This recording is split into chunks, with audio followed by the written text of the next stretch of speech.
kelima. Selamat pagi. Hari ini Kalandra berangkat lebih pagi, ia sudah bersiap untuk menunjukkan keseriusannya. Pukul 6 pagi ia sudah keluar dari rumah. Menggunakan pakaian bersih dan rapih menurutnya. Tatanan rambut yang biasanya ia anti dengan pom, kini ia memakai pom. Parfum yang tidak menyengat tetapi cukup segar di penciuman. Sepatunya juga ia semir hingga mengkilap. Sebelum menuju halte bus, ia membeli sebuah bunga setangkai bunga mawar putih tanpa hiasan apapun. Benar-benar bunga mawar yang hanya bunga mawar. Bahkan durinya saja masih ada di tangkainya. Ia membeli yang paling murah, jadi ia pun mendapatkan bunga seadanya. Dengan senyumannya, ia pun membawa bunga mawar itu. Akhirnya ia pun sampai di kantor Airlangga. "Selamat pagi, Pak," sapa Kalandra seraya tersenyum. "Pagi, Mas," jawab Satpam. "Mas, udah mulai masuk kerja?" tanya Pak Yanto. "Iya, Pak," jawab Kalandra seraya tersenyum. "Selamat bekerja, Mas," ucap Pak Yanto. "Terima kasih, Pak," jawab Kalandra. "Kalau begitu, saya masuk ya, Pak," ucap Kalandra. "Iya, Mas. Silakan," jawab Pak Yanto. Kalandra pun berjalan ke arah kantor. Ia yang sudah tahu ruangan Galika pun langsung menuju ke ruangan Galika. Ia membuka ruangan yang tirainya masih tertutup. Sepertinya UB belum membersihkan ruangan Galika. Ia berjalan ke arah tirai dan membuka tirai itu dengan remote yang digunakan untuk membuka tirai.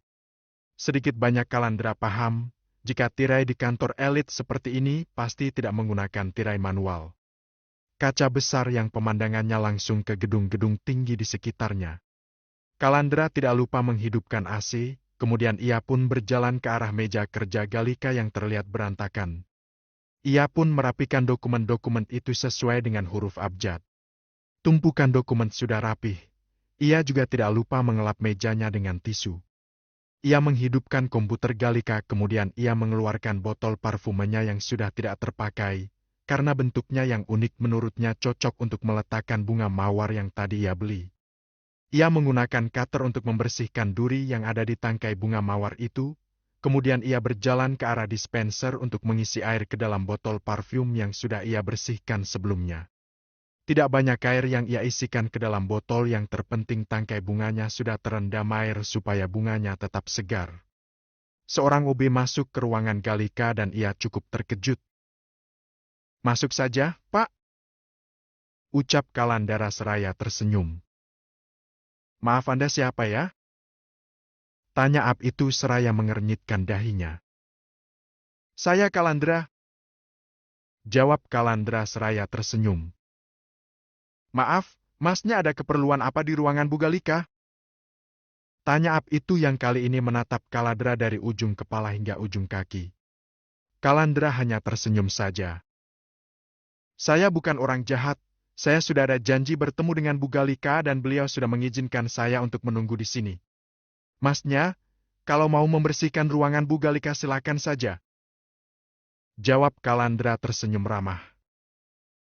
"Mas mau saya buatkan minum?" tanya Ab itu.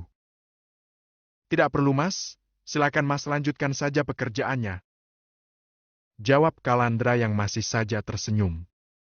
Kalandra kemudian duduk di sofa yang ada di ruang kerja Galika. Ia mengeluarkan ponselnya dan bermain game di handphonenya. Ab itu beberapa kali memperhatikan ke arah Kalandra yang terlihat asyik dengan handphonenya. Kalandra tidak terlihat mencurigakan, tetapi tetap saja Ab itu waspada, siapa tahu Kalandra orang jahat. Pintu ruangan terbuka dengan kasar membuat Kalandra dan juga Ab itu berjenggit kaget. Ab itu pun segera keluar dari ruangan ketika mendapat arahan dari Pak Supri, orang yang baru saja masuk bersama Galika. Pintu ruangan itu pun tertutup dan Galika pun berteriak keras. "Bagaimana ini bisa terjadi, Pak?" tanya Galika dengan raut wajah marahnya.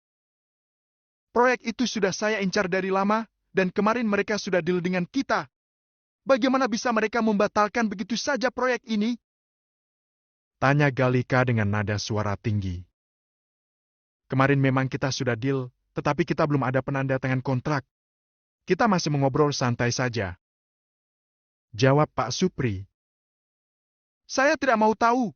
Cari tahu bagaimana kita bisa mengambil alih kontrak itu. Tegas Galika seraya menatap Pak Supri dengan raut wajah marahnya. Baik, saya akan segera mencari tahu. Ucap Pak Supri. Pak Supri terdiam menatap seseorang yang ada di belakang tubuh Galika membuat Galika kini membalikkan tubuhnya untuk menatap apa yang sedang dilihat Pak Supri. Galika begitu terkejut melihat orang yang berdiri tepat di belakangnya hingga membuat dirinya hampir saja terjatuh jika Kalandra tidak segera menangkap tubuhnya.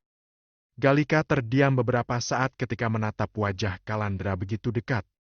Tetapi Kalandra dengan cepat membantu Galika kembali berdiri tegap. Kamu! Kenapa kamu ada di sini? Tanya Galika dengan sorot mata marahnya. Anda yang meminta. Jawab Kalandra seraya tersenyum.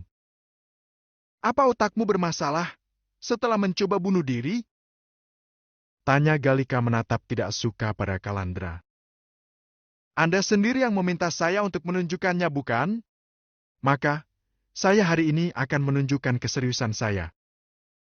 Jawab Kalandra seraya tersenyum. Menjijikan. Hentikan senyuman bodohmu itu. Kau terlihat seperti idiot. Kesal Galika. Oh, benarkah?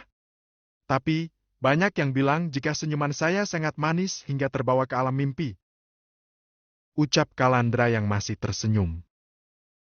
Keluar dari ruangan saya! Usir Galika seraya menunjuk pintu keluar dari ruangannya dengan telunjuknya. Duh, cantik-cantik kok galak banget sih. Jangan galak-galak dong, Mbak. Nanti laki-laki pada kabur. Ucap Kalandra dengan nada suaranya yang dibuat sok manis. Keluar! Marah Galika seraya menunjuk pintu keluar ruangannya. Serius nih, saya harus keluar? Tanya Kalandra yang raut wajahnya dibuat menjadi raut wajah sedih. Sialan! Keluar dari ruangan saya! Marah Galika yang nada suaranya sudah cukup tinggi. Jangan kangen, ya? Ucap Kalandra kemudian ia pun weng sebelum keluar dari ruangan Galika. Pak Supri sedikit terkekeh dengan apa yang baru saja ia lihat. Seorang pria yang kemarin datang dengan sikap yang tegas dan juga tidak kenal takut, kini ia berubah menjadi pria konyol dan tidak malu dengan sikapnya. Bahkan dia bisa membuat Galika kesal seperti itu, tetapi Pak Supri melihatnya ikut senang. Pak Supri! Panggil Galika membuat Pak Supri langsung menatap ke arah Galika. Kenapa diam di sana? Cepat cari tahu, Pak! Tegas Galika. Baik, Bu. Jawab Pak Supri kemudian ia pun pamit undur diri. Galika memejamkan matanya untuk meredahkan rasa kesalnya. Baru juga mendapat kabar jika proyeknya sudah diambil orang lain. Tiba-tiba ada lelaki bodoh di ruangannya yang membuat dirinya begitu terkejut. Bahkan bisa-bisanya ia harus dipeluk lelaki bodoh itu ketika akan terjatuh. Hal itu benar-benar membuatnya merasa sangat kesal. Ia merasa dirinya menjadi wanita lemah jika seperti itu.